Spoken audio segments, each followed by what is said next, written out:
तुळजाभवानी मातेच्या पलंगाचे आज नारायणगावमध्ये उत्साहात स्वागत करण्यात आले। समस्त ग्रामस्थ, नारायणगाव व वरवडी, तिळवंतेली समाज तसेच लक्ष्मीनारायण देवस्थान ट्रस्ट यांच्या वतीने पलंग उत्सवाचे मोठ्या प्रमाणात आयोजन करण्यात येते। यावर्षी संयोजकांच्या वतीने सुमारे 5 टन लापशी महाप्रसाद वाटप करण्यात आले। यावेळी भाविकांनी मोठी गर्दी केली होती। तुळजाभवानी मातेच्या पलंगाचे दर्शन घेण्यासाठी गर्दी झाल्यामुळे सुमारे अर्धा किलोमीटरपर्यंत हनुमान चौकाच्या पुढे दर्शन रांग लागली होती।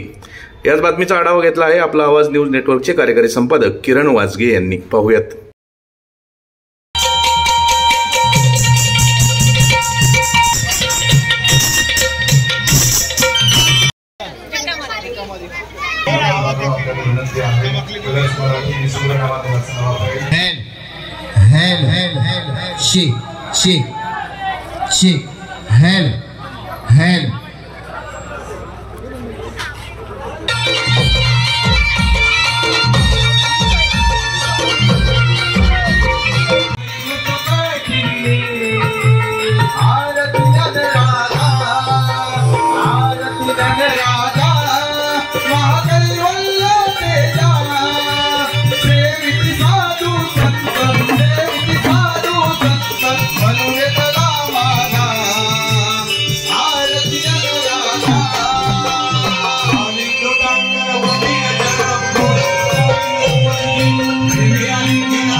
जीवनाचं